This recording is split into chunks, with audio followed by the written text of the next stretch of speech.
প্রশংসা করছি যে মহান আল্লাহ পাক রব্বুল আলামিন আপনাকে আমাকে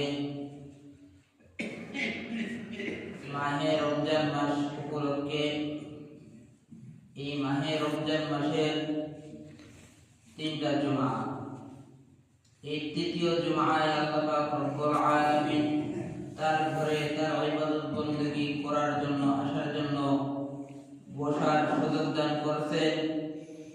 এজন্য আমরা সকলের মনের স্থল থেকে দিল থেকে কালেমাতুর শুকর আদায় করি আলহামদুলিল্লাহ।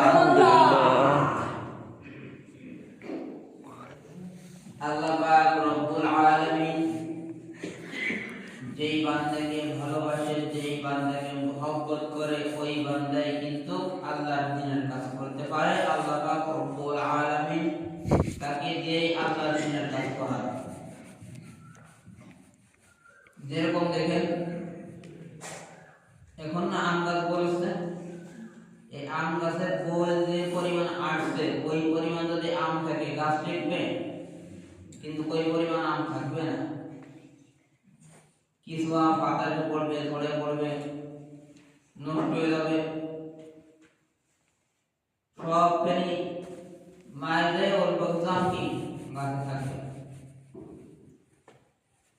ঠিক তদ্রূপভাবে আল্লাহ পাক রব্বুল আলামিন সকলকেই যদি ভালোবাসতো, সকলকেই যদি মহব্বত করতো, এই গ্রামের লোক সবাই যদি আসতো, মসজিদের বারান্দা দিয়ে মসজিদের টাকা দেওয়া সম্ভব হইতো না। ঠিক না বেটি? ঠিক। আবার আজকে একটা হিসাব করুন যে আমুরিয়া বাজারে পড়ে এক কুইন্টাল 10 কেজি করে চাউল দিচ্ছে মাথা বসে, মানে ঠেলে লোক ফেরানো যাবে না, মানে এইরকম দেওয়া যাবে। চাউলের লোক